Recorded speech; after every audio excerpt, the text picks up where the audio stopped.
ERA members, and of course, the gentleman here at the BFW for always opening it up for us and dealing with us.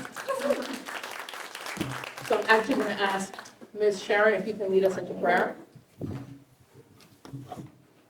Father, we thank you for such a day that we have, that we can gather together. And help us to be in your will, Father. Lead, guide, and direct us in all that we say and do. And bless us each tonight here and each family that's represented. And be with each one of us as we go home tonight. Keep us safe. We ask these things in your name. Amen. Amen. If you can stand for the pledge. On the wall. On the wall. On the wall. Okay. Where's the flag?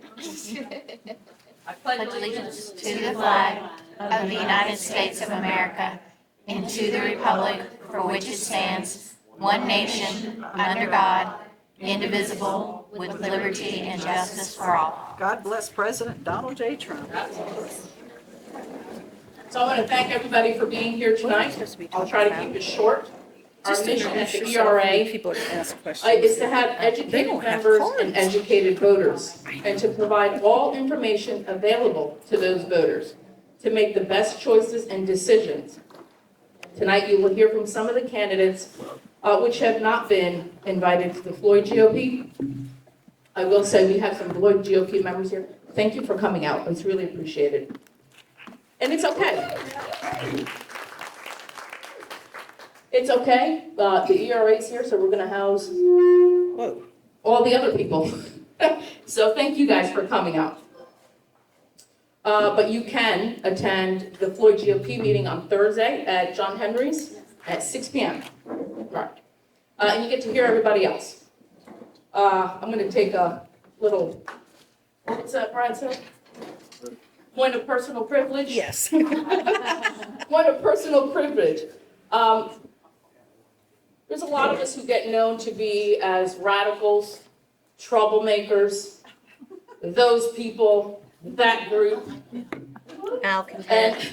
Malcontent. Yep. Right. And look, in all honesty, it's kind of your fault. You created us. We're here because of you. Amen. You did Way to your go, job. Roy. You wouldn't do it. The people are tired. They're tired of this sale of a bill of goods. Do your job, we wouldn't have to be here, but now we are. And we're going to take matters in our own hand. So I'm done. I'm done ranting. I'm going to give the floor to David. I think you're going to explain how we're going to do this tonight real quick. I think we're going to be loose. But I'll pass it to David. Thank you. He's our VP, and he's known as David Greasy Boots. All right, thanks everyone for coming out tonight. We, like Angela said, we put this together because we wanted, our goal and our mission of the ERA has always been that we feel like if we give the information, make the information publicly available, let everybody know what's going on, then let the people make up their own mind, whatever the issue may be, whether it's an election for a county commission seat or GOP or, anything else.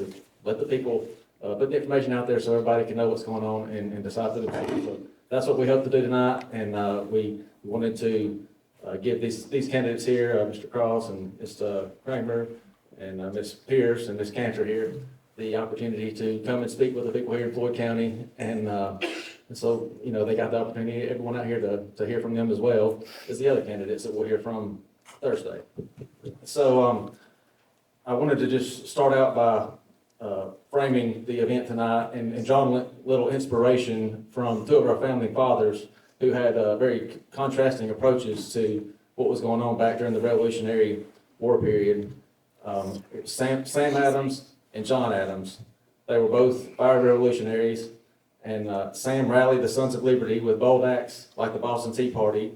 He used pamphlets and tavern gatherings to ignite grassroots rebellion against British tyranny. His passion fueled the movement. In contrast, his cousin John Adams was a principled lawyer. He took a measured path, crafting legal arguments and diplomatic strategies that laid the intellectual foundation for our nation's independence. Today, their legacies remind us that progress often requires both the spark of bold action and the steady hand of reasoned leadership. qualities we'll see reflected in our candidates tonight. So with that, let's begin. And I guess let's start with Mr. Cross, if you don't mind. I think just for those of us that maybe aren't familiar with you, can you introduce yourself and tell us a little bit about you and what got you to this point? You know, we all have a story that is what got us involved in politics to start with, and then how we wound up where we're at now. I think you leave that one. Yeah, that's for the video, yeah. This is for Roy. But, yeah, so You use that I'm gonna pass it on to you, Mr. Cross, and just what about you and what you up to in the GOP? Okay. So you want the intro, like a little bit about me, right? Yeah. Okay. So I'm a small business owner. I worked for 25 years for Merrill Lynch and Morgan Stanley before I came to my senses and started my own company about 9 years ago. And during the time that my company was started, we rolled into 2020 and the election happened. And on election night, we all went home early. We went home early because we were told that there's a problem counting the ballots in 5 states. And so we went home early. Sean's in the bath. I'm laying on the floor trying to figure out what's going on. And I'm downloading information from the New York Times, website. And I'm like, this is not making a lot of sense. And so at that time, Sean said, you should call this guy Garland Favorito. He's got this thing called Voter GA. Yeah. And it was after 10:30 at night. And I figured, I'm gonna leave a message for him, right? But he picked up. And we had a nice conversation. We talked for a little while about what's going on. And that was the night that kind of started my journey for trying to figure out what's going on with our elections, right? And I kind of hijacked my wife's life at that point. Totally. And she's been a really good sport about it. But when we started that night, I started trying to figure out, how are the machines not working? How did these things happen? And I thought we would spend like 6 months and figure out how the dirty Democrats rigged the election using the machines. We found the smoking gun, right? And 4 years later, there's 14 different smoking guns. It's not just the Democrats. It's basically anybody who is willing to pay. So if, for the politicians that are out there, I know that there's some good politicians out there, all right? But for the slippery ones, and the ones that have questionable ethics, rigging an election is job security. I mean, we all know that. But we were all thinking naive thoughts like, that would never happen in America. It would never happen, with the candidates that I like, okay? And what I'm here to tell you is that it's totally possible, all right? So I ran in 2023 to become second vice chair of the Georgia GOP. It was almost by accident. A lady came to me named Mary Gordon, and she said, she was in the GRA, and she said, you should run for second vice chair. And I said, I don't really have time for more meetings and going to meetings and paying more dues and things like that. And so I said, what could I possibly gain by doing this? And she said, well, if you win, the politicians at the Gold Dome will actually have to pay attention to you, because up until that point, I felt like I was beating my head against the wall. And every time I went down there, I felt like I had a tinfoil hat on, and they didn't want to hear from me. But she said, if you win, then they'll have to listen to you.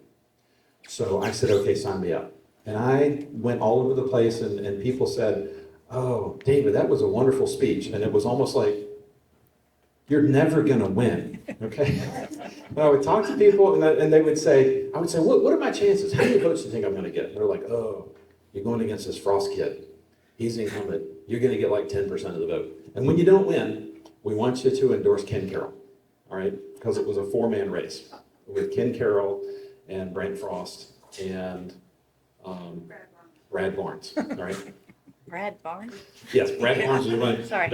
Brad Barnes was running as second vice chair of that. Yeah. And by some miracle, I won. Yes. Hands down. So I ran for second vice chair because I was interested in spreading the message about all the research that I had done and other people had done about what's going on with our election machines. And as soon as I got elected, I pretty much got frozen out of the Georgia GOP. I showed a couple of folks a text tonight of Travis Bowden, the former executive director, that he's very, very proud of the fact that Brian K. Pritchard and I did not get emails because they were scared to death that we were going to send like some kind of nuclear emails over to the governor's office, which I would never do. I'm a professional person, okay? But we were frozen out. And to this day, I'm still frozen out.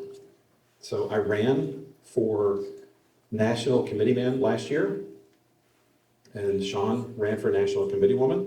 And again, it had to do with spreading the news and the research across the country and having like a national platform to be able to share that information with other states.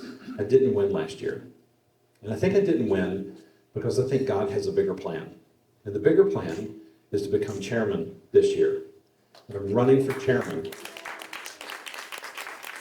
I'm running for chairman so that we can get rid of the machines in Georgia. Yes. And I'm not some fool that thinks that I'm just going to be like, wave a magic wand and make it all go away. But nobody's going to fight harder to make that happen than me. I have spent over 4 years of my life trying to get rid of these things. I know that they don't work. I know that they can be manipulated. I mean, we had a case in DeKalb County where 1,805 votes were skipped over, right? And that case was heard, I think, finally, last week by Dr. Jan Johnson. It happened in 2022, and it's finally being heard 3 years later. So I'm going to reach out to the governor, and I'm going to beg him every day to do a special session, to call in the legislature to get rid of these things. And I will do anything I can possibly do to make that happen. So I'm running to return the sovereignty of our vote to us and not to people who are willing to pay to manipulate the outcome. So I'm David Cross. I'm running for chairman, and I'd love to entertain your questions tonight. Anybody that's out there, I'm kind of disappointed that there are counties across the state that don't want to have us come out. They view us as, malcontents? Yeah. Troublemakers, listen, I desperately want to fix this organization. I'm constantly called the guy that's, my opponent, advertises that I'm the guy that's going to burn things down. What y'all need to know is it's already burnt to the ground, all right? The Georgia GOP has no reserve fund, no savings account, no financial plan, no business model, nothing. There's no financial controls in there to stop the chairman from, spending money on personal items, or committing us to large projects. And the reason is that you have a politician who is running a political organization. And what we need is something very close to what is happening with President Trump. President Trump is a businessman who is in there that is running the business of the government. And we need a business person to run the business of the party. So I'm running. Hopefully I get your support. If you have friends that have questions, I'll be happy to take them. Are we taking questions right now, or are we doing intros? Let's do some intros with others, we'll come back to questions. Get you in a couple minutes. Who's up next? Lisa. Lisa, would you like to introduce yourself?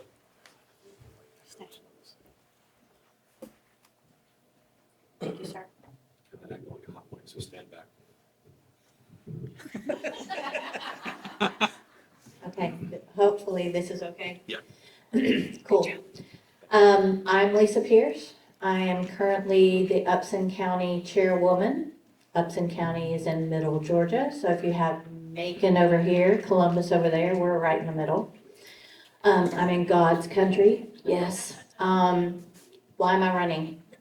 That's a great question, because if you had asked me 2 months ago, I'd have said, no, not doing it. So let me just give you a little bit of background.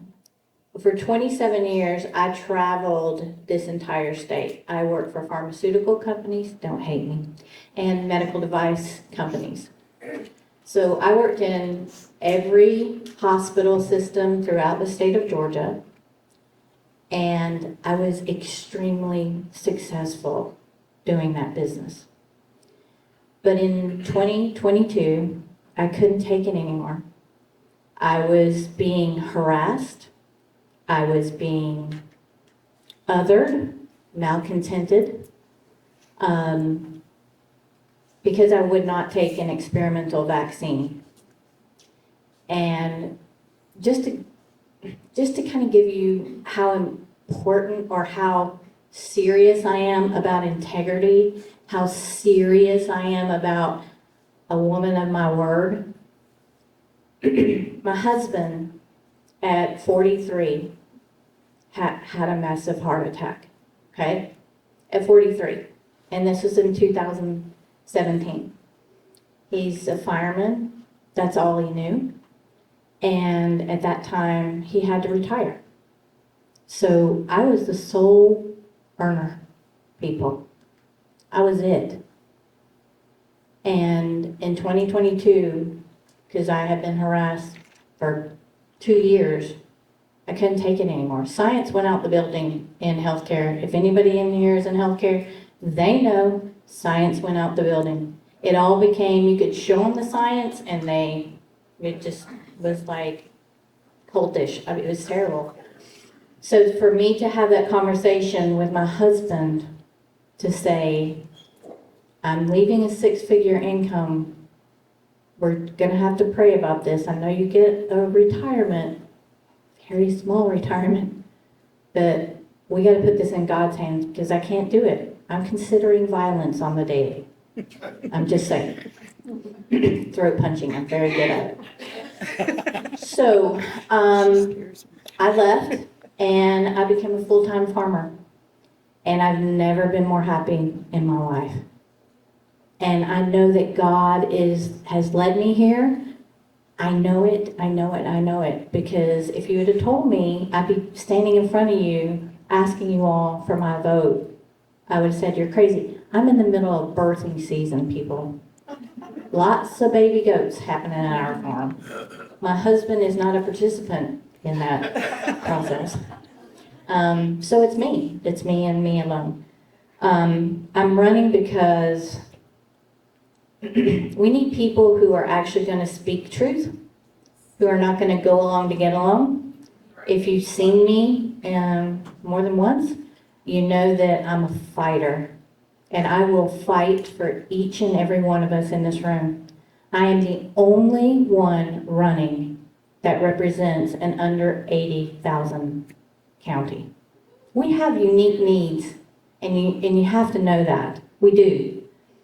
But I also know, because I have worked with the larger counties, what their needs are too. But we need representation, and we need people who are going to stand up and say, not on my watch. I'm sorry. This may be what you want, but it's not what's right. So that's why I'm running, because we have to have somebody who's going to stand up for us. And that's it. So, you go. Thank you. Next, I guess we got Ms. Cantor here, so tell us a little bit about yourself. Okay, first of all, I want to say, Angela, thank you so much for having us. Yes, thank you. To let you all know, I have been involved in the GRA since way back when, and been on the executive board, so y'all are great. You're just wonderful. So we don't have any transparency, integrity, or grassroots in the Georgia GOP, not at all. We have no idea where the money is.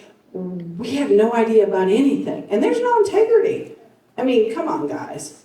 No integrity and no grassroots. But now, because the establishment has made grassroots bad, we have to say MAGA roots. Yeah. So now we have to go out and get MAGA candidates Yes. down at the Capitol. We have too many rhinos. Yeah. So I am a grassroots, MAGA roots, sorry. That's just my passion. I ran for office last year for House District 30 against my opponent, who was a 34 voting score. And if you know what that means, he votes with the Democrats. And he's a yes man. He don't even read the bills. Only lobbyists give him a bill and tell him what to do. So I tried to take him out, but I didn't. But I tell you what, people now know what a voting score is. And I'm like, okay. So I'm running because we don't have any MAGA roots in the Georgia GOP because they don't support them. I didn't get any help, not 1 ounce of help from the Georgia GOP when I ran. Because guess what? You're not supposed to run against a Republican. We're supposed to just let them be. But you know what? We got to hold them accountable. And if they don't do their job, primary them. Get them out. Recall. Recall, whatever. Because this last session, what good did it do? We didn't get nothing. We have rhinos down there that don't care about us. Now we have Colton and Charlize and maybe, I can't remember her name, but we have 3 or 4 down there that care about us. We have got to get more people involved that really care about us, we the people. So I have a plan, it's called MAGA Roots 2026, where I'm gonna go to all the counties, if I can, and get people elected. Start with people, find them, because there's people out there that want to run. They just don't know how to do it. So we're going to take them from the bottom up and train them, hold them accountable, and then if they don't do their job, they're out of there because we're going to primary them. We're going to hold them accountable. But we need a system and we need everybody involved because 2026 is do or die for Georgia. Because if we don't get rid of Ossoff and get a good candidate in, I don't mean these ones that Kemp's trying to push on us. I'm talking about a MAGA Roots candidate. Because we have to win the Senate, and then we have to keep the governor and all the down ballot. Because if we don't, we're done. We'll be blue. We don't need to be blue. We need to be bright red. And we need to show these people that we mean business. So I'm for an election integrity, paper ballots, one-day voting, hand counted, voter ID strict, no machines, no excuses at all. And this thing that Josh is trying to pull at the convention, a standing vote, give me a break. That is just intimidation. So we all have to get together and make sure we get paper ballots. And we all need to make sure we get people to go to the convention. Because it's us, the MAGA Roots, against the establishment. It depends on who shows up at the convention. If it's establishment, they're going to win. But if it's our MAGA Roots, we will win. We have got to take these people down. They're destroying Georgia.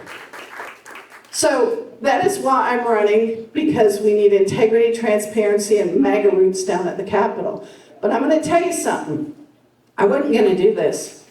My friend came to me about 4 or 5 months ago and says, oh, guess what? You're running for Georgia's second vice chair. And I looked at her and I said, you're crazy. I'm not getting involved in that mess. There's no way.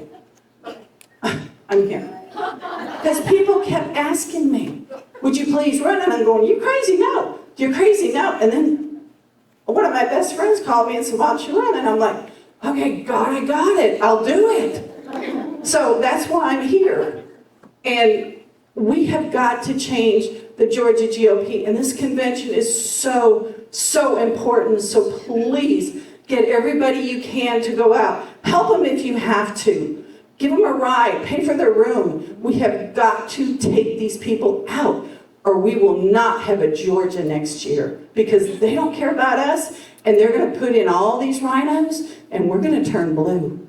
So thank you for your vote, and I hope I see all of you at Dalton. Thank you.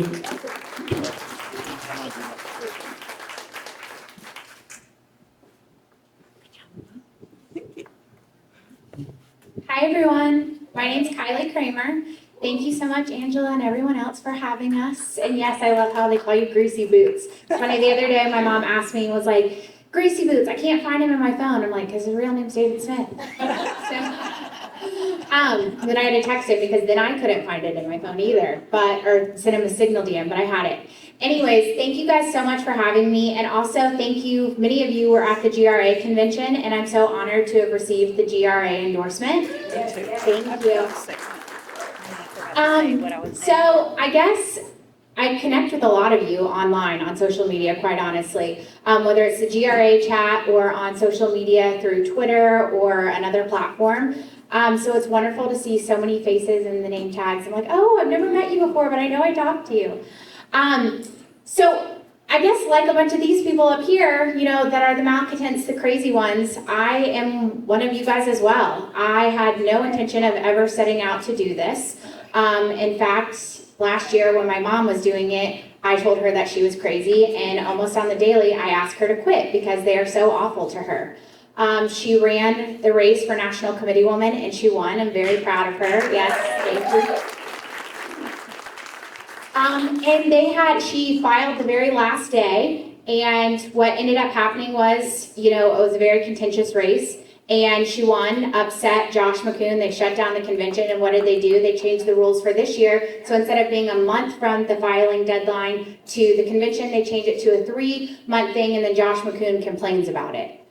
Every single thing that he says and does, it's a form of manipulation and gaslighting. And I'm very, very tired of it, as all you are, because we not only have it in the State House and from other elected officials on the national level, but then we have it even in our own party where we cannot, you know, say things and get the truth from people that they really don't have any reason that they should be lying to us, except that there are reasons. They have state contracts, they work for the government or for Governor Kemp. I mean, all of these things connect back. And one of the biggest things that we're all here for is election integrity. In 2020, following the election, I helped lead the Stop the Steal movement that was nationwide. It was a coalition team, or coalition effort of a group of people that we brought together, and we were holding events everywhere. We had the March for Trump buses going from coast to coast from November 2020 to January 6, 2021 in Washington, D.C. We held the 3 massive rallies in Washington, D.C. on November 14th, December 12th, and January 6th at the White House Ellipse with President Trump.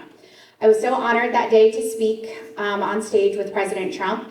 And this is the biggest thing that I think most people miss about this, is that when the RNC and the GOP from many states were sitting idly by watching all of our elections be stolen, it was people like me and people like you that were rising up saying, hell no, we're not going to take this. This is our country, and you cannot disenfranchise our votes.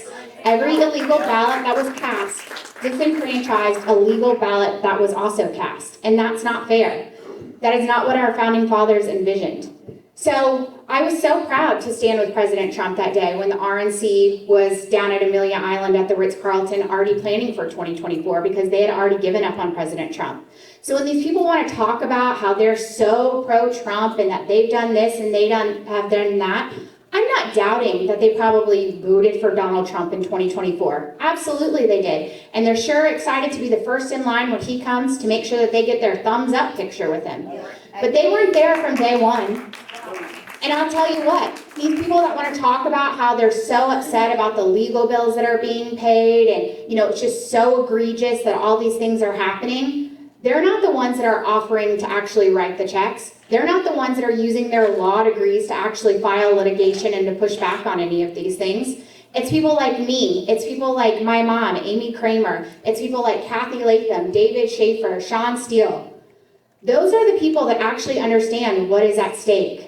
I know that many of you in this room also understand what's at stake because you've personally reached out. You've donated to many of us. But the reality is a lot of these people that are pontificating about what is at stake have no idea because they're part of the protected class. They have great relationships with Governor Kemp, who, by the way, has never stepped in. Him and Chris Carr have the ability to step in and stop Fani Willis on her witch hunt, and to this day they have not done it. It's a grievance. I could go on and talk about all of these things, but the reason that I'm running is, you know, I've had people say to me, like, why are you doing just the assistant secretary? Here's the reason. It is a vote on the executive committee, and that is very important. I'm more than willing to assist in any way with the party that I can, whether it's being assistant secretary or volunteering to show up for events. But I'm just like you, and I'm told I'm not allowed. I'm told that I need to stop using my social media platform. Well, if you guys really wanted to grow the Georgia Republican Party, they would be smart and be working with me so that I could help amplify their message. But instead, all they keep telling me is that I need to stop tweeting. Stop tweeting. Do you think that Donald Trump listened to anybody when they told him to stop tweeting? Yeah, I mean, I'm certainly no Donald Trump. Do not get me wrong. I'm not trying to say that. But we have to use the tools that we have. We cannot go along to get along politics as usual that we've been for years. We are in the same mess because we keep electing the same politicians, the same people climbing the ranks that have been here for decades in the party, and it's their turn, they're the next one up, so let's just keep moving. That is the definition of insanity, to keep doing the same things over and over, expecting different results. I know that you all are here because you are so involved with everything and actually know what's going on, to know that you need to actually go to another outside group than just the Georgia GOP. But there are a lot of people that don't realize it. You know, they have families, they run businesses, that they, have small children, and they don't have the time to sit online on these signal chats or follow every detail on social media. So it's up to us to educate them and to get them involved. So I think one of the biggest things that I'm asking from all of you is obviously your vote for all 4 of us, but also to make sure that you figure out any way that you can get people to Dalton. If you have friends that are, struggling financially, because we all are in this economy, it's going to take a little bit of time before the tariffs and everything completely kick in. We're definitely doing better, but we all knew that we were in this in the long haul with Donald Trump. We did not think that this was going to be a quick fix. So if there are people that are struggling that can't financially make it, or if you need to carpool or whatever it is, reach out to any 4 of us and we'll see what we can do to try and help. But that is the biggest thing. They picked the 14th district because it is a stronghold for Kemp's coalition. There are a lot of people on the 14th district delegate list that have never been involved before. That is very alarming, because that means the people from South Georgia are having a hard time getting here. Who wants to drive 4 hours to go to an event where you're just told that you're not welcome and you're a malcontent? So I really just want to encourage you to walk away from today. I mean, obviously we're going to get into Q&A and whatnot, but just please, please, please reach out to every single person you know. If you talk to them on Signal DM or whatever, reach out and say, hey, I just want to confirm that you're actually going to the convention. If you're an alternate, you're likely to be moved up. We need everybody showing up, because this really is a battle for the heart and soul of our party. We have a culture problem where Republicans just believe that the Republican Party needs to protect them and provide cover, and that's exactly what we do with the current leadership that we have. And instead, they need to be honored that they're a Republican and have an R next to their name, and they need to be held accountable by we the people. I'm very optimistic and looking forward to working with everyone on the stage and many of you in this room, because we need to get rid of the damn machines. And I think if we can start there and we can use the resources that are not currently being utilized by the RNC, that it's unbeknownst to me why they're not being used, but I was just at the recent spring training in Miami with my mom, and there are so many resources that Josh McCoon and Jason Thompson are just not utilizing for you all. There are so many programs that we can get money sent back to the state from the RNC that we literally are just not participating in. There's going to be some things that my mom will be announcing that she is bringing forward, the grassroots training, new county chair trainings, candidate trainings for people that want to get involved in the party. And these are free resources that come from the RNC. Why do we have the ability to do that right now and it's not being done? I could talk all day. I appreciate everyone for being here, and I look forward to answering your questions and look forward to seeing everyone in Dalton.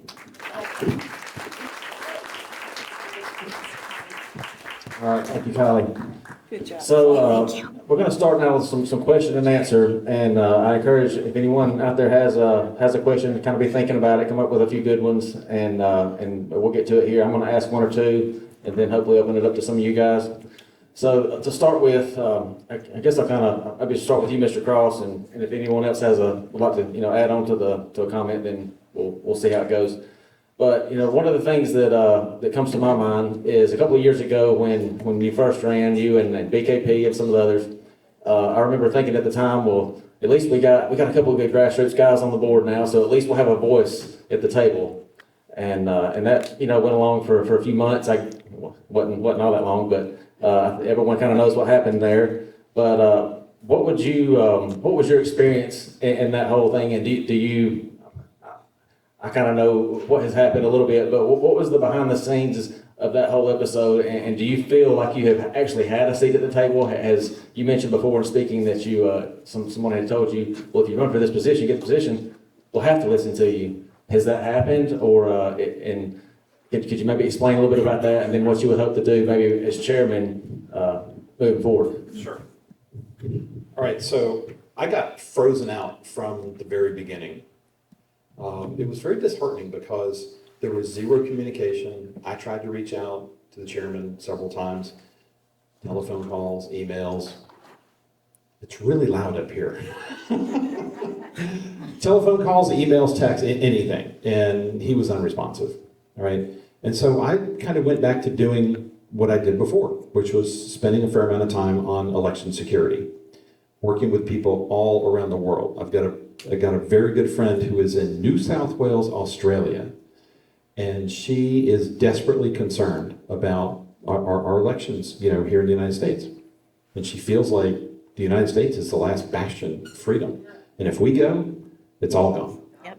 And, so when you're setting up a telephone call with somebody who's 14 hours ahead of you, it's a little bit of a challenge, but I did that, and I continue working on that. The only real time that the chairman and I had anything that was working in common was in early 2024. I was dressed down in front of 150 people at the state committee meeting down at, was it St. Simon's or Jekyll? I can't remember which one. Anyway, he had a whole PowerPoint presentation, everything. It was disgusting, right? But here's the thing. I'm 55 years old now. I recognize the fact that, sometimes in life you're dealing with people that aren't really people, right? It's almost like a cartoon character. And I'm not going to let how I feel about me be impacted by a clown, okay? It's just not going to do that. But I was a bigger man. I went and I had lunch with the chairman. I offered to have lunch with him. I did, in fact, have lunch with him at a place called 6 Feet Under. Imagine the name of that place. When I went down there, let's see if I got one. Oh, I do. When I went down there, I gave him a shiny silver 1924 silver peace dollar in hopes that we could have peace between us and work together, right? And, and I had asked him for the voter rolls because that was a project I was working on that was important. And he promised he would get them to me. And I said, I'm going to continue working on, on legislative changes. And so I did. We were successful in getting, several bills passed in 24. And shortly after that, zero communication. It's like I served his purpose to help things happen, and I was disposable.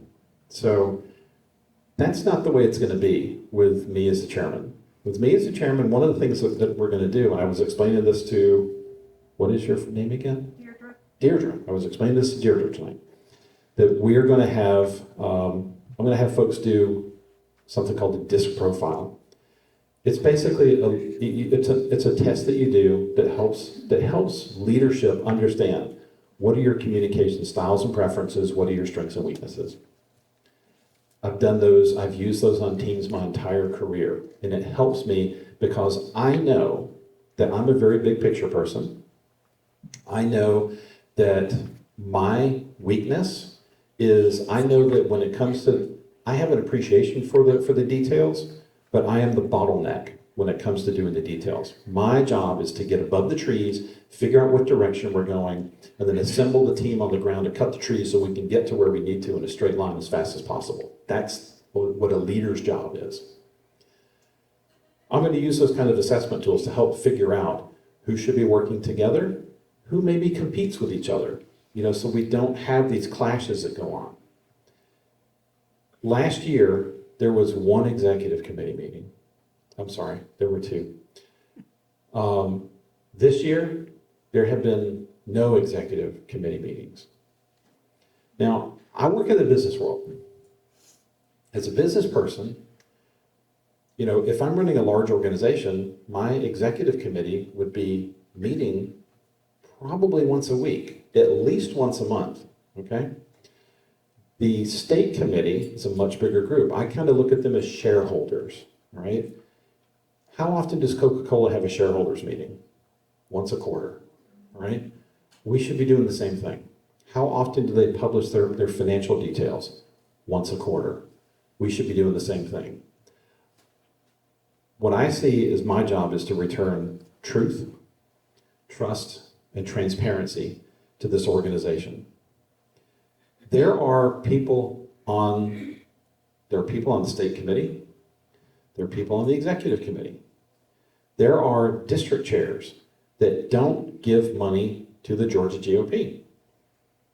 And if you ask them why, they will tell you flat out, I don't want my money burned up and wasted, all right? The whole reason why I want to doge the Georgia GOP is so that we can return trust to the organization. If we return trust to the organization, then what's going to happen is one of the initiatives that I want to roll out is something called the 1% Club. I want to get 1% of Republicans across the state to give $10 or $20 a month, just something. It's less than what most people spend on their hobbies, okay? 10 or 20 bucks a month, 1% of people, that's going to raise roughly $300,000 per month. $3.6 million. $3.6 million on a yearly basis is more money than the Georgia GOP has ever raised organically from people in Georgia. In the 2023-2024, or mid-23 until right now, the Georgia GOP has only raised $1 million total over that time frame from people in Georgia. That's embarrassing. We are better than that. And I think that if we return truth so that people feel like their money's just not going up in flames, I think if we do that, people are going to be more inclined to say, you know what? I'm going to give my 10 bucks a month or my 20 bucks a month to help move the needle, to help get Republicans elected, to help get Republican sheriffs elected in our rural counties where Donald Trump won, but Democrats are still in control. $3.6 million before you go out and ask for the $10,000 or $100,000 checks, that's significant. That moves the needle. That makes you relevant. And you know what else it does too, is it makes it so the people down at the Gold Dome are finally going to perk up and go, this organization's actually got their stuff together. Almost used a bad word, right? They know what's going on. We need to return business acumen to this organization.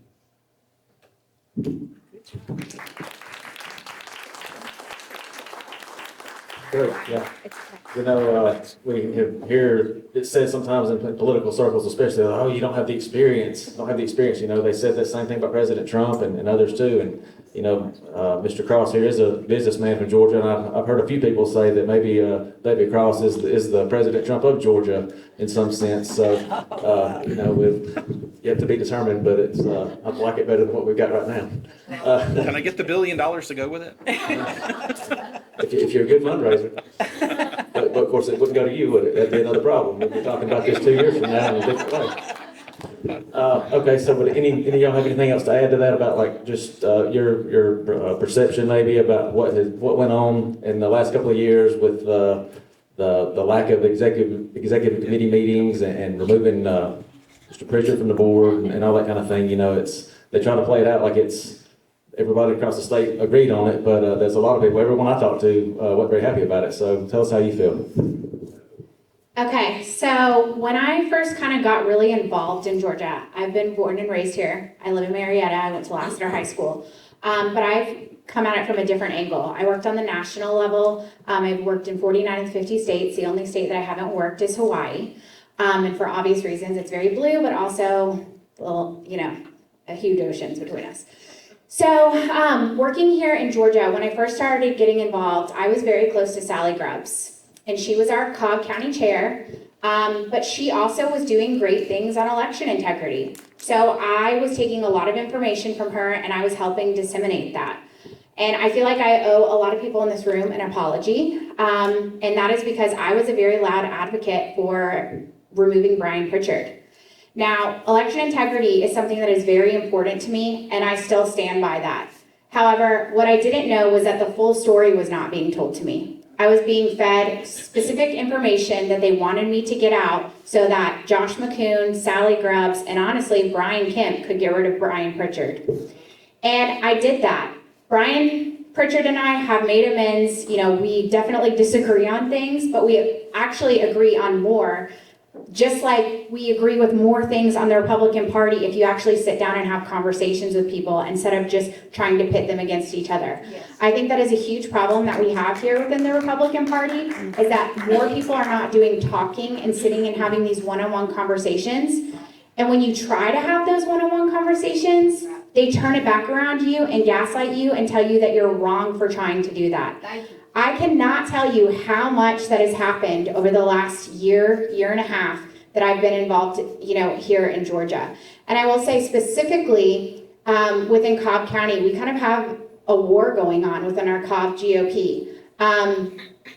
There's a lot that I could say about it, but this is the main thing. Our Cobb GOP signal chat was shut down just before the Cobb convention. The national committee woman, my mom, had to get involved because the chat was so off the rails, saying some really crazy, horrible stuff. And the chair would not step in and lead and say, we're not going to tolerate this behavior. You need to act like civilized adults. So it got to the point where the chat had to be shut down. She was instructed to keep the chat closed until the following day from the convention. Well, that was in March. Here we are, fast forward a couple months later, and it was still not opened until just 2 or 3 days ago by the new chair after we had to put serious pressure on her because Sally was telling her not to open it. And this is the way that I feel about it. There are people every day that we're all going to disagree with.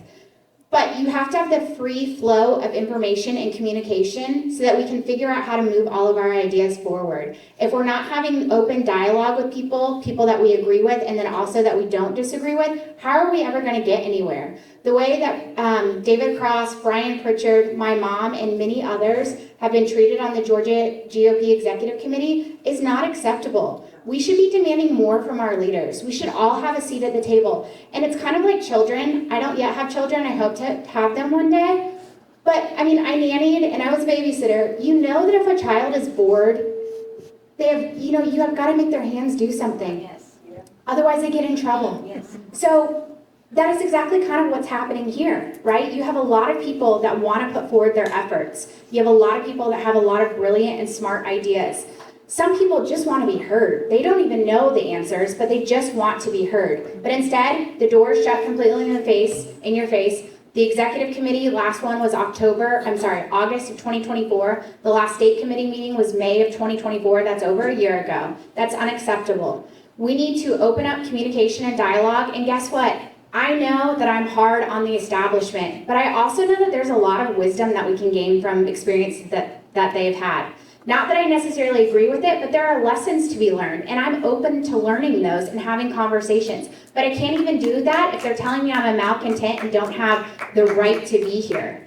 So I really want to encourage that. I think that David really wants to encourage that. I know everybody in this room is here because we open free communication, but we really have to make that as a bare minimum standard, and I don't understand why that is too much to ask. We need to be making sure that regardless of who is elected, obviously I hope that it's the four of us, but that we hold all of these people accountable and saying, listen, we need to have these meetings according to our rules. We need to have the communication. Our treasurer needs access to the information. All of these things are clearly outlined and detailed. Why aren't we just following the rules? If we can start there, there's so much of an opportunity for us to grow and actually probably build bridges and form friendships with some of these people that we've been pitted against. But that's intentional. And so I want you guys to all recognize that and be mindful of that when moving forward of, you know, sometimes we just have to be the bigger people. I know a lot of times that we are, but sometimes it takes a lot, especially for me, to dig deep and say, I don't know if y'all saw on the GRA the other day, but the other day I was actually praising Krista Frost.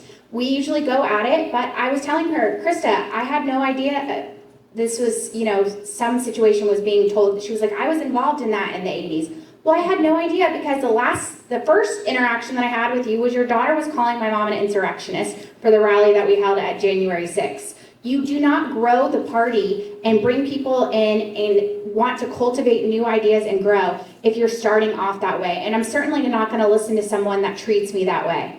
So I want all of us to take that as, we have learned hard lessons the last couple of years, and let's pivot and take that and show how new leadership, how to be welcoming and open to all, both the establishment, the grassroots, and everybody in between. And I think we have a great opportunity for our state. Amen.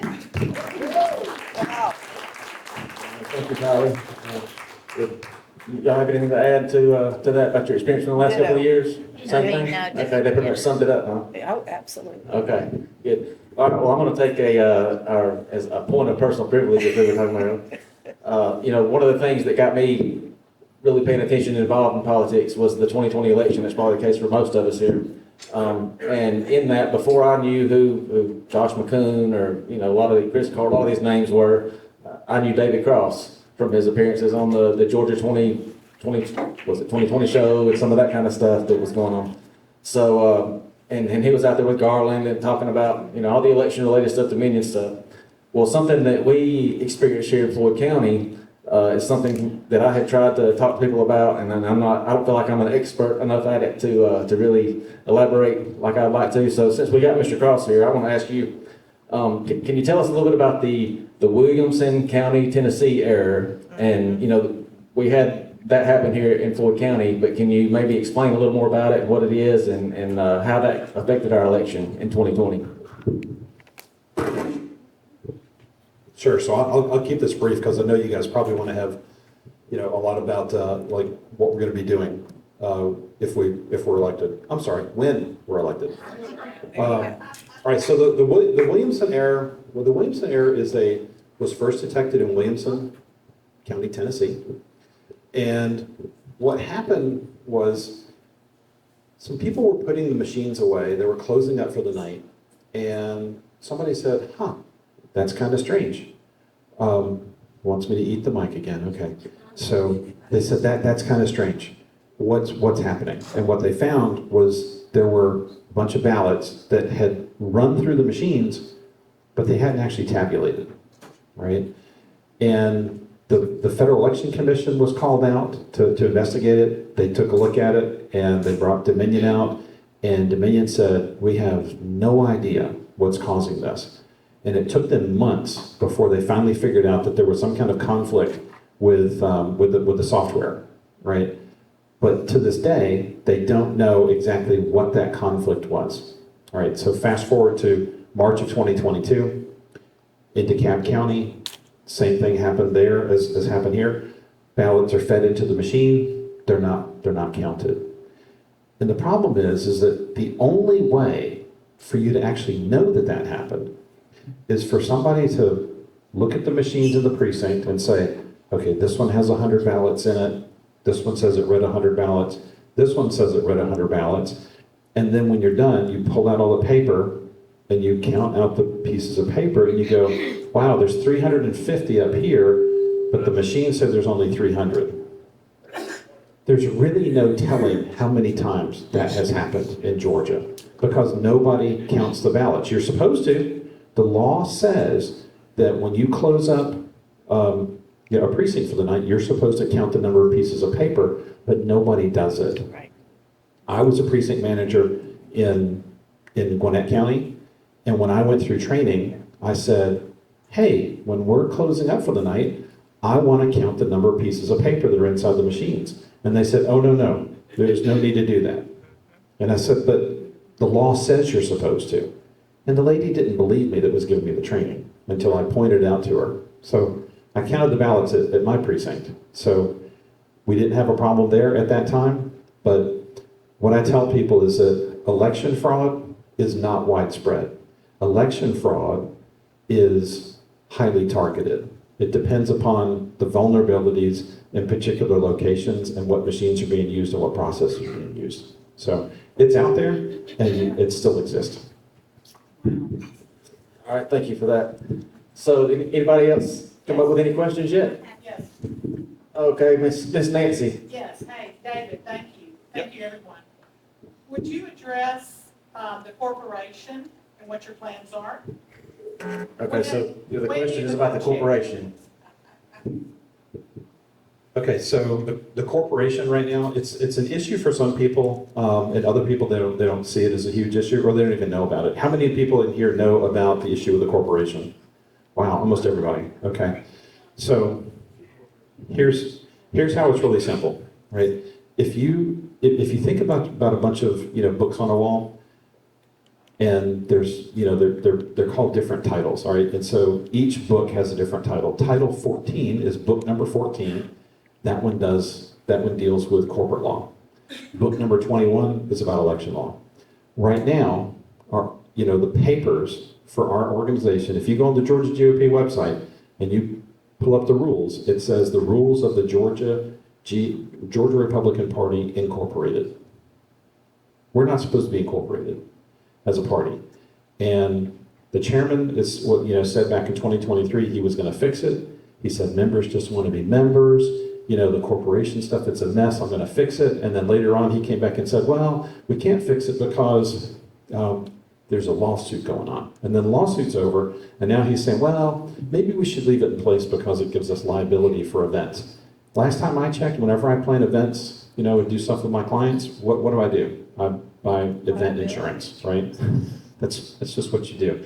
So he's hiding behind this idea. I don't know why, but the bottom line is that we need to be operating as a political entity under Georgia election code. And just because the Democrats have got their own incorporation and other people are doing it, you guys heard this since you were 6 years old. 2 wrongs don't make a right. Absolutely. All right, Ms. Regina, you got a question? I do. You talked about the machines being a problem and everything. I'm a war room posse girl myself, so battling every day. Right. We're hearing it's the voter rolls. It's the voter rolls. We've got to get those cleaned up. Has Brad Raffensperger ever cleaned up our voter rolls? Heck, no. Has Brad Raffensperger ever cleaned up the voter rolls? So, Can I talk about that? I think it was either earlier this year or late last year. Gabe Sterling got up and told us that Georgia voter rolls, they're the cleanest in the country next to Michigan. And I said, that's like saying my pile of dog crap is a little bit smaller than your pile. Hey. I'm sorry. It's insulting. So again, so here's the thing. We've got, the voter rolls are easy to clean up. It's not that difficult. And the Georgia Secretary of State right now says that he has a technologist whose job it is to make sure that the voter rolls are secure and that they are cleaned. And then if you go ask that guy, what are your qualifications? And he doesn't have any kind of qualifications that have anything to do with technology. And so it's like the Spider-Man meme where you got the guy saying, he's taking care of it. And the other guy's going, he's taking care of it. And nobody's really doing it. So Josh couldn't have anything, him being in the position. Can I Could he answer? not have- If Josh became like Secretary of State, could he do it? No, I'm saying him being in the position of the chair right now, he didn't have some say with what's going on. Silly girl. Stephanie, silly go. girl. Bless No. your heart. No, this is something that has to do with the government right now. All right, so I'm going to share something with you real quick. Oh, yeah. Yeah. We are. Yeah, we are. We were supposed to come out of it, but the bill to take us out of it failed. So, what's that? Of Yeah, course. and so I'm going to share something really real quick. I think it was 2016 or 2017. I may be incorrect on the date, but we had our voter rolls were stored and maintained at Kennesaw State University, and they were wide open to hackers. People were going in, they were changing records on these things, and there was a gentleman that brought it to the attention of the Secretary of State at the time, who was Brian Kemp. And Brian Kemp ignored him, and a few months later, I think a lawsuit was filed, and then Kemp, snapped to attention, and he was like, I'm gonna take care of this. And his idea of taking care of it was unplugging the machines and, and wiping the hard drives 3 times. All right, so The way that you did that is you reformatted the hard drives. When you reformat a hard drive, it erases all the information off of it. You reformat a hard drive a second time, it makes it really, really hard to recover information. When you reformat a hard drive a third time, which is what happened, you basically make that hard drive unusable and all the data is unrecoverable. So I don't want to point fingers and say that Brian Kemp is, behind something or anything like that, but it doesn't look good, right? And we need to have truth, trust, and transparency in our Secretary of State's office. We need to have it in our voter rolls. We need to have it in all of the processes for voting. He said Stacey Abrams had it with her lawsuit.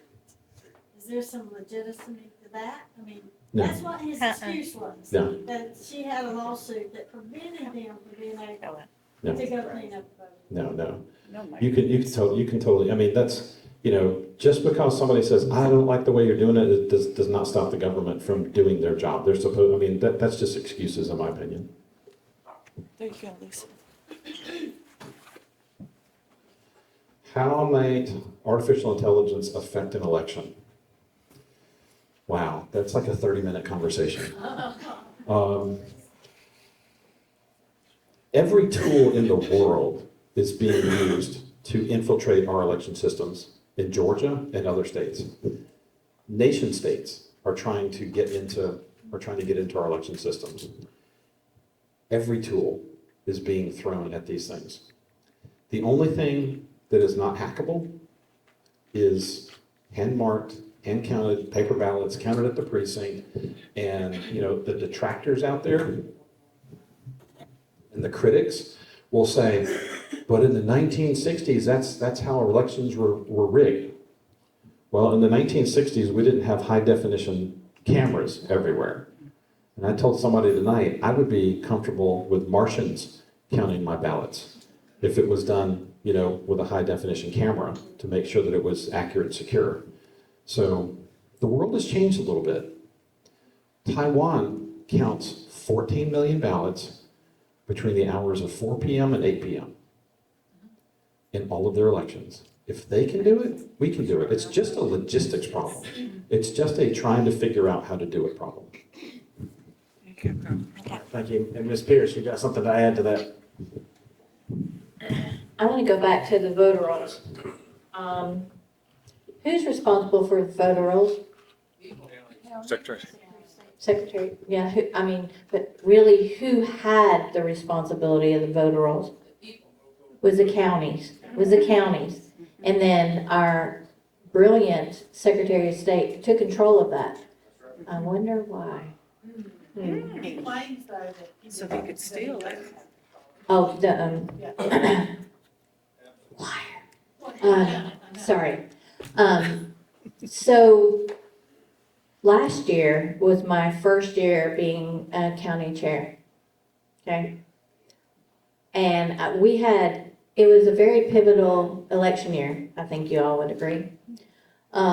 We had no direction from Tim, am I telling the truth? We had no direction. We both were new. Thank God I had him. And we had some other Janet, and we also had Beth. She was new also. And we all kind of got together and go, what are we doing? But one of the things that we had a county chair, her name was Catherine James out of Lumpkin County. And she was under 80. Well, she wasn't the chairperson, but she was in an under 80 county. And she put together this USA project, I can't remember the name of it. But it was really good in the sense that it was telling you how to grow your membership, right? Because we're in small counties, how do you do that? And one of the tactics that they did was start collecting your newspapers and looking through your people who died. Yep. Okay? And start making sure that those people are being dropped off, because I don't know about you, but I went in and asked our election supervisor, I said, so when somebody dies, how do you get the information from them? You need to go ask your people how they do that, because when you get the answer back, you're going to go, Really? Because what they do is that they wait for the funeral home and if they inform them, yeah, but if they don't inform them, that's okay too, I guess. But I bring all that up because it's an important part of what we do in our county. We had 120-year-olds voting in the 2020 election, people. We did, in my small county. So if you're not paying attention to that, and if you're not making sure that people are being pulled off, it's something that's very, very important as a chairperson to get control of that. Unfortunately, in my county, that person is me. I am the spreadsheet person. And I make sure that I go to all our Board of Election meetings because we have to get control of the voter rolls. Now, does that mean that once you take them off, they don't all of a sudden come back? It happens. It really happens. But what you have to do is you have to kind of invoke fear. And I can tell you, I'm not one of the favorite people walking into my Board of Elections. And the reason is because I hold them accountable. And in fact, our chairman of the Board of Elections, wait for it, people, was the guy who counted the ballots. He's the IT guy who was setting up the machines, but yet he was the chairman of Board of Election. Conflict of interest much? And I went to them in January of 2024. Again, I'm not from there, so I'm just asking questions. And I kind of laid it out, and I said, I know these people, they're super nice people. This is not personal, but do you see a problem? Crickets.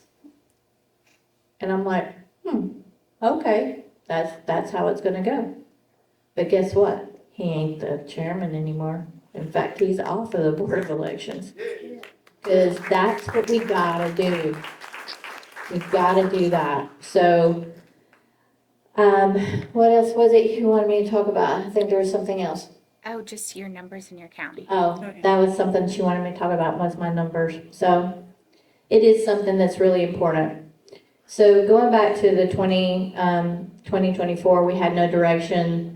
Came up with kind of a strategic plan. I went to Atlanta and bought signs. We personally bought signs out of our small counties because we weren't getting signs, we weren't doing anything. And we just pushed. We pushed hard in our county. We did a lot of get out the vote things. We brought in Ben Carson. It was tremendous amount. But bottom line, at the end of the day, if you look at a percent change, okay, and I'm talking percent change, from 2020 to 2024, we had a 3% change of increased Republican voters in my county. And then we had a 2.55% decrease in our county of Democrat voters. So we had a 5% change. But I had one of fellow statisticians who said, Lisa, you need to really look at number of votes. Because if you look at raw data, we actually had a 13% swing in our county. That is what I want to bring in this position to help all the counties do. And I want to bring up something for one of my opponents, okay? Because they like to get up there and say, well, I'm in a big county and you're really not the best person because you come from a little itty bitty county. Well, my county also didn't turn more blue, okay? My county isn't in a bunch of infighting. I bring people together. I had to work in a healthcare industry where I worked with CEOs all the way down to janitors. And I want you to know that every single person is important. That's one thing I do know. They're all need to be spoken to, not be treated like malcontents, okay? And I totally agree that we can come together and we can unify and put things behind us, but we have to have adults in the room and everybody has to put their big girl and big boy panties on, okay? Because it's time for us to actually act like adults and move forward. But if you put me in, when you put me in as first vice chair, I promise you, I want to bring all of us together. I want to put together a training program for all the chairs because we have some fabulous chairs out there that have been doing this a long time, that have fantastic information. And we need to bring those people together and for the new folks out there and go, hey, these are best practices. That's what we did in corporate world. We get together, we bring everybody together, and we put together best practices. And we put a training manual together. And guess what happens? Instead of 159 different counties doing 159 different things, we have one message and we're all working together and we're moving forward. We're going to kick some ass in 2026. Okay? So that's it. That's all I wanted to tell you. But voter rolls, again, super important, but you got to have a good chair that's going to actually put in the work. All right, thank you, Ms. Pierce. I'm going to ask Ms. Cantor this question since you hadn't, everybody else got a little more chance to speak than you have, and see if you got something to add on this. But the question is something that's probably concerning to most of us here, and that's from the Georgia GOP perspective. You know, when you win this election, what do you think that you can do to help support the counties out all across Georgia when it comes to supporting local and state level candidates? You know, I think that's something that is missing right now, and the state assembly and senate is so full of, say, rhinos and such. But it's hard to get people to primary them because of the way the system is set up and all that. So, do you got any thoughts about that? How we can get people to step up and run, and how the GOP can support them? Absolutely, thank you. Okay, we have to start at the county level. You have to find people that want to run, and then you have to support them. And then here's a big one. We're gonna put in the accountability rule, and if they run it as they vote as a Democrat, they're gonna have to run as an independent. We're gonna put the fear of God in these people, that they better, when they sign up to run, that they better do as they're supposed to do or they will be primaried. I don't give a crap about what the Republicans say. Oh, you can't run against a Republican. Yeah, you can. We got to take them out. We have to get stronger people. But it starts at the county level. And I know I'm from Hall County, and my county hates my guts because I tried to run for chair. They're so corrupt. That's all I can say. Then I ran for second vice chair.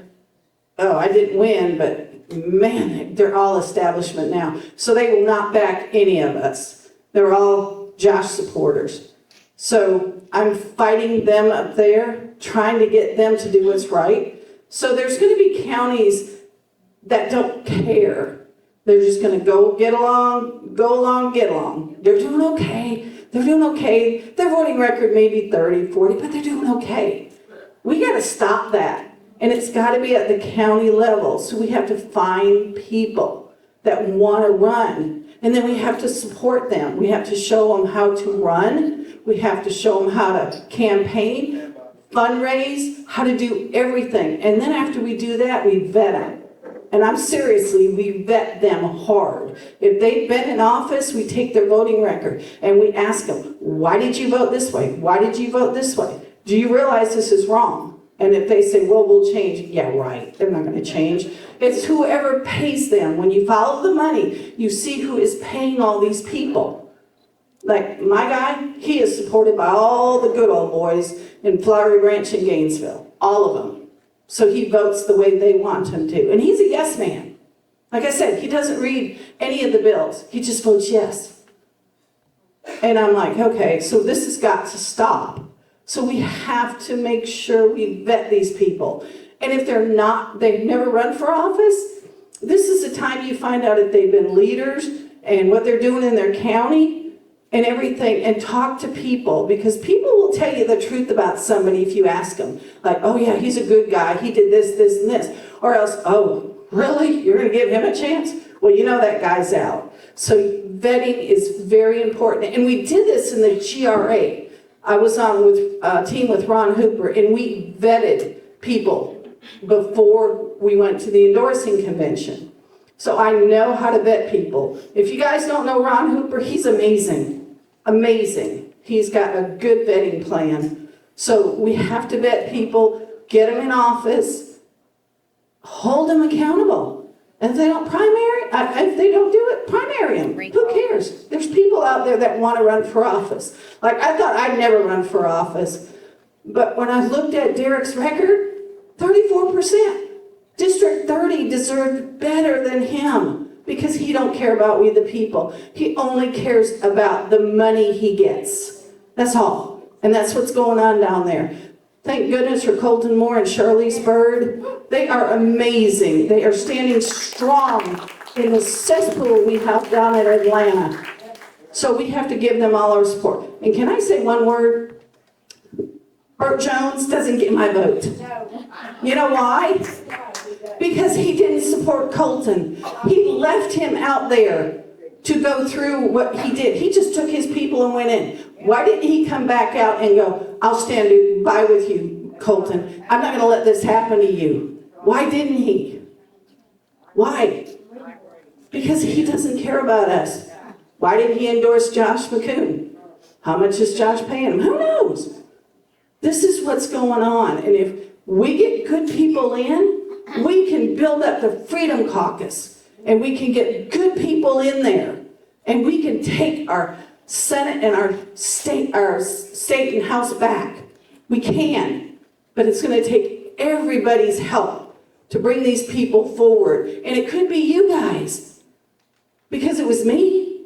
So it could be any of you, and I will help you any way I can. And I know when David wins, we will support you. It won't be, well, can you help me? No, we can't help you. We will be right there supporting you to get you to the finish line. So vote for all of us, because we need to change the Georgia GOP. Thank you. All right, so we're getting kind of close here. We need to start kind of wrapping it up. We're supposed to be out here by about 9, I think. So does anyone else have any more questions that can't hold back? We'll see. So with that, let's kind of, I'm going to give it to you, Mr. Cross, for any final thoughts or anything else you'd like to add. Or if nothing else, I would say you got any comment maybe on some of the financial situation that's going on now with credit cards and all that kind of stuff. A few people may not know about that, so I think that's something that people deserve to know about. All right, who here gets my emails?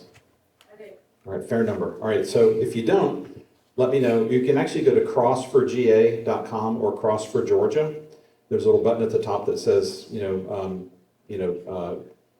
think it's like keep in contact with me or subscribe. So click on there. This morning I sent out an email that detailed, it gave a video, maybe 4 minute and 20-second long video that explained that in the last month or so, we found about 14 different personal expenses that should not have been charged to the Georgia GOP. The chairman is using the company credit card. He said that he discovered that he used it accidentally and that he reimbursed the Georgia GOP. Well, here's the thing.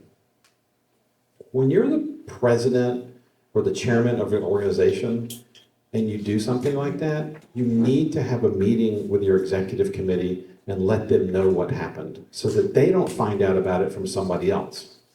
Or in my case, so that other people don't find out about it from the second vice chair of the Georgia GOP. One of my heroes in life when I was a kid, I was 7 years old, I think. The movie Superman came out, right? And Christopher Reeve was in this thing. And there's a scene where he lands on Lois Lane's, on her porch. And he's having this brief conversation with her, and she says, why are you here? And he says, I'm here to fight for truth, justice, and the American way. And she turns around and she says, you're going to end up fighting every politician in America. I had no idea how true those words would be. Now, listen, I'm not Superman, but I'll tell you what. If I keep saying when I get elected, and all of you are part of that team, and these ladies up here are part of that team, together we will be that Superman. We will be able to clean things up and make it so that this party becomes your voice again.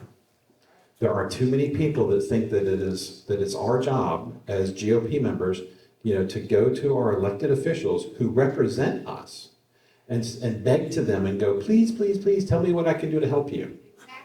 They're supposed to be asking, what can I do to help you? Okay? When Noreen was talking about, the moron that votes 34% Republican, he might as well be a Democrat, right? We've got to stop that. We have to stand up for that. We have to protect the Republican name. That's not happening right now. There is so much work to do. Please go to the website. I've got 22 things on there now. It used to be 14. We have a lot of work to do. I'm going to need everybody's help across the state. So if you see something on there that grabs your interest, reach out to me and let me know. I'm totally accessible. I'd love to get you plugged in there. My wife handed out some handouts for y'all. These are things that show some of the receipts that are in there. There's a video that's going to be coming out tomorrow along with an email, and it's about the fact that the chairman gave his best friend a severance package of over $21,000 after taxes. When I discovered this and found this out, I told our former chairman, David Schaefer, and he got irate. And the more that I think about it, I gave money to the Georgia GOP every month last year. Do you know who didn't give money to the Georgia GOP last year every month? Josh McCoon. Do you know who didn't give money to President Trump ever? Josh McCoon, all right? So this horse crap about him being, Mr. MAGA, and he's Mr. Grassroots, and he's Mr. Trump and all that kind of thing, it's just wrong. So I encourage everybody, reach out to me. I'm totally accessible. Anybody, here can reach me. There's plenty of people out here that have got my contact information. You can reach out to me. You can easily reach these ladies. I want to make it so that, like, when you go into the Georgia GOP website right now, do you know how much contact information there is on there for leadership? 0. I've asked for mine to be on there because I want to set the example. Put my email address on there. And somebody, the original objection was, oh, then it makes us targets and people might come and get us. Well, you know what? I carry a 9mm staccato. Come and get me, okay? Not afraid of anything. But they're not afraid to put our hotel information for the convention up there. So if they're really concerned about our safety, why the hell is that on the website? Sorry, David, but it's all gaslighting. It's smoke and mirrors, and we see it time and time again, and we're all tired of it. Please reach out to me. Let me know what I can do. Let me know your thoughts. I get great ideas from people all the time. Vince Peterson up in Union County gave me some suggestions on rearranging the website to make it so that it's easier to understand, like how the 22 different initiatives fit into the goal of the overall 5 pillars of the plan. And so I actually, took his advice and put those things, made those changes. I'm willing to listen. Right now, current leadership is not willing to listen. You don't have a voice right now. You don't even have a way to contact them. There's not even a suggestion box on the Georgia GOP. We've got to have simple things like that. We've got to run this thing like a well-oiled machine, like a business. I'll leave the politicking to the politicians, but we have to manage the business of the party like business people, like President Trump is doing right now in sweeping out the bureaucrats. We've got the same work to do here in Georgia. Yes, ma'am. Is the RNC been beneficial to you guys at all? The national? So the question is has the RNC been beneficial to y'all? So really my only interaction with the RNC was in late '23. I was asking for the voter rolls because I had learned that the Secretary of State every month would send a copy of the voter rolls to the Georgia GOP, who would then turn around and send it on to the RNC. So I spoke with my RNC rep, and he said, David, let me contact the RNC data center. I'm sure we can get those things for you. And so he contacted me back and he said, well, we can get them for you, but I have to have, I need to have permission from the chairman of the Georgia GOP, and he's not doing that, so you're not getting them. So the RNC, I think, is receptive, right? I think they'll help us. But we've got to get everybody together on the same page. I tell a lot of folks that Republicans right now are like a bunch of kids on a playground, right? And there's some big kids that have been on the playground for a long time, and there's a lot of new kids. I'm one of the new kids, right? I've only been involved in this thing for a few years. There's a lot of critics out there that say, oh, you need to be involved for so long and work your way up the ladder before you get to this and get to that and whatever, right? So basically, Brian Pritchard says it best. He says, David, they're telling you didn't wash the dishes long enough before you got promoted to chef, all right? And if we applied the same logic to President Trump, he would not be president until he was 100 years old. What is the point in that? We've all learned that when it comes to business, you take the most talented people for the job and put them in that spot yesterday.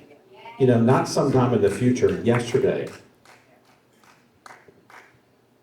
So anyway, where I'm at here is we've got a ton of work to do. I want to have everybody involved. And the kids on that playground right now, the young kids, the new kids on the playground are saying, hey, I want to play ball too.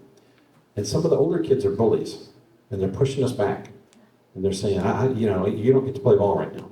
You can't even get on the ballot. We can't even get on the ball field, right? And what they don't understand is that there are way, way, way more MAGA grassroots people than there are people that have been on the ball field for a long time. Here's the thing. What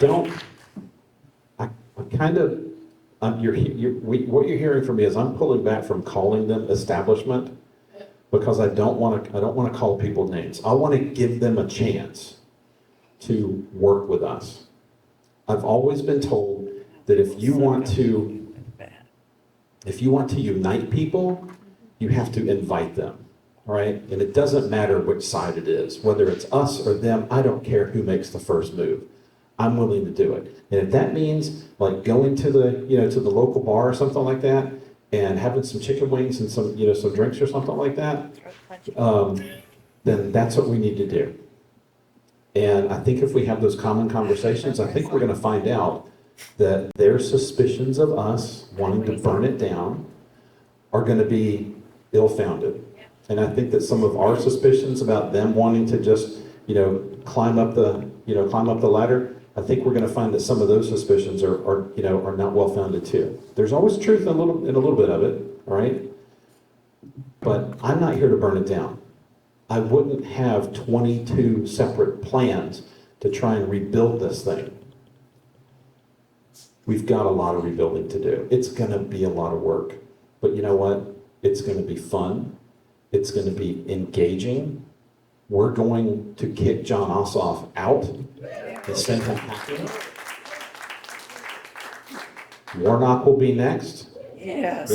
And I believe that same year that Warnock's going out, we're probably going to be, electing, President Trump is going to be, moving on. And we're probably going to be electing a president, Vance at that point. Yes. And it's going to, and I'm looking forward to this. We need a good decade. I need a good decade. And I'm looking forward to more winning. I love what President Trump is doing right now. I love the winning that's happening. And I'm looking forward to a great decade. Thank you all for having us tonight. All right, thank you. One quick thing. Yeah, go ahead.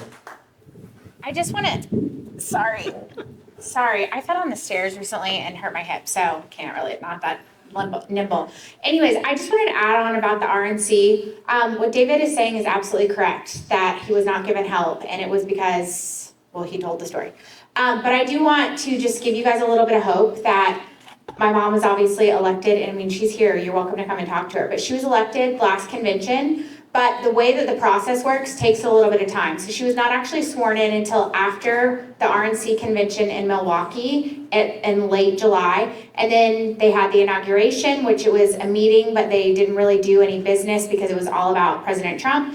And then now they just had their first spring training meeting. So it was her first training session. She's now on board. She now has the resources to understand what the RNC actually has to offer, and now she's ready to hit the ground running. So I know that there has not been a lot of opportunities for the RNC that anybody has seen in this room, but it is coming, and I think that we should be hopeful for that. That yes, we have 3 people that are, supposed to be doing these things, and I know that we already have 2 that aren't. So we have 1 that is, and I just want you guys to be excited about that, because there's a lot of things that are going to be coming to the state of Georgia that regardless of whether we win or lose, which I do believe that we're going to win, there are still going to be resources for all of you at the county and district level that are coming that, we need to spread the word about and help get that message out there. So actually the RNC, this is the largest new class that they've ever had in history, 47 new members across the nation. And there's actually even more than that because we've had new state chairs elected in several of the states that have already had conventions and whatnot.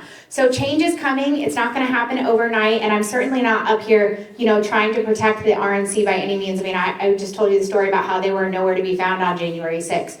But I do think that we have to give credit where credit is due, that there are getting good people and change takes time. And so we need to be, mindful of that. And hopefully, Amy can talk to you guys afterwards about, I know, Amy, my mom, but I can talk to you guys about that later. But I am very excited about it. I know that the things that I was hearing about what was going on is just going to help amplify all the things that we're talking about wanting to do. So we have a great path forward. Absolutely. Thank you, and we do appreciate Amy being here. She's right there. She came in late, sorry. Behind the speaker there, I can't see. Do you want to say anything up here, Amy, or you just wait till afterward? We got a couple minutes if you want to come up and just tell us a little bit, but you're here, got the opportunity. We really appreciate you coming out. You've always been very supportive of the grassroots, so the MAGA roots. There you go. Thank you so much, and thank all of you for being here. And y'all, we need. Move away. This way. There you go.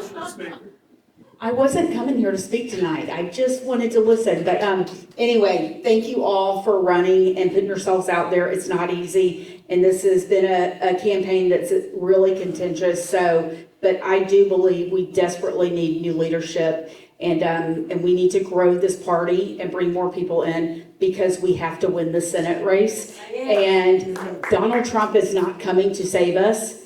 Nobody is coming to save us. Yes, I am a part of the RNC, and the RNC offers a lot of resources to the state parties, and we can call on them for many things.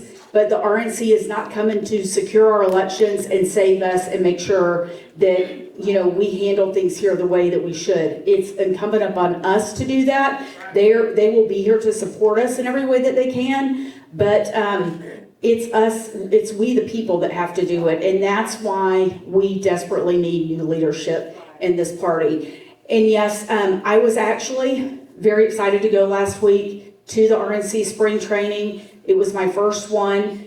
And I just have to tell you, I've been honestly very disappointed at the leadership of this party since I came into the party a year ago. And it's simply because there is no infrastructure. There is no meetings. There's no communication. There's absolutely nothing. It's like a big, beautiful chocolate bunny at Easter time, and you crack it open and it's a hollow shell. And that is not acceptable. We need a party. We have to change the culture of the party where the party represents we the people, and it does not exist to provide protection and cover for the politicians. Right. Anybody that puts an R next to their name should be honored to put that R next to their name. and they need to be held accountable. We have to hold our own accountable before we can hold anybody else accountable. So we do need to grow this party, and the RNC is willing to help. Before I left there, I was even more angry when I left. I was hopeful going there, and I was hopeful when I left, but I was even more angry when I left because of the resources that the RNC offers the state parties, and nobody at the Georgia GOP picked up the phone and called the RNC and said, hey, can you come do a county chair training? Can you come do a fundraising training? Can you come do a training for people that want to run for, local office, city council, school board, that sort of thing? All you had to do is pick up the phone and call them. And nobody has. Why? I don't understand it. But I am committed to changing that. And before I left that meeting, before I left Miami, I had a meeting with State Party Strategies, and there are a couple of things I've asked of them. So our next meeting will be in the summer, in August, and it's going to be in Atlanta. We've never had a RNC meeting here in Atlanta, so that in and of itself is exciting. But I asked them, I told them, I said, look, the grassroots is decimated in Georgia. There's, not a lot of energy. We're being shut out. We feel like we don't have a voice. And we need something to bring people together and encourage people and pump them up and give them the tools to go out there and grow the party. So how about the day before the RNC meeting starts or the day after the RNC meeting starts? How about the RNC come in and do a grassroots boot camp the entire day for grassroots to come and learn and network with each other and leave there and take the tools that the RNC has and use them, put them to work, right? So I asked them that, and they're working on it. I also asked them, because we have a lot of new county chairs that were just elected, I asked them to do a county chair training, and I also have asked them to do a candidate training for people that want to run for office. So those 3 things we're working on. I should probably have the dates for those in the next week or 2 weeks, and as soon as I do, I will get them out to you. But I will just say this about the RNC. I know Kylie mentioned the RNC being at Amelia Island at the Ritz-Carlton on January 6th. The RNC has changed. The RNC is not the same RNC that was in existence on January 6th. And there are, like she said, 47 new members. That is unprecedented. And since the 47 new members, there's even more because new county chairs have been elected. And I can tell you, Oklahoma just elected a new county chair that the entire establishment was against. She's grassroots. They just elected Charity Lynch. And then in Colorado, they too just elected a new grassroots chair, Britta Horn. And Britta had worked with me in the Tea Party movement back in 2010. So we have good direction going at the RNC. I believe in the majority of these people that were elected and that are new there. We believe that we were not sent there to be wallflowers. We were not sent there to join the cocktail circuit. We were sent there to shake things up and change the way that the RNC works. We have a president that is not traditional. He does things differently, and it's high time that we get on board and we try new things and do things differently too, because the party cannot exist without the people. Yep. We are the party. And so that's what we're pushing for at the RNC, and I can assure you it's not just me. I'm not alone there. There are many of us, and we are fighting for change. It's not going to happen quickly, but I do believe it'll happen, and I'm here to support all of you. And I want the Georgia GOP to support the counties the way that the RNC supports the state parties, and we all need to work together. But we've got to have a leadership team that knows that it's bringing people together, not making people go their own way and dividing and causing grief and hate and everything else. That's not what we need. So I encourage you all to vote for these 4 candidates. And if I can be of help to any of you or support any of you in any way, please reach out to me. I have my cards here with my cell phone number, and I'm always available. So thank you.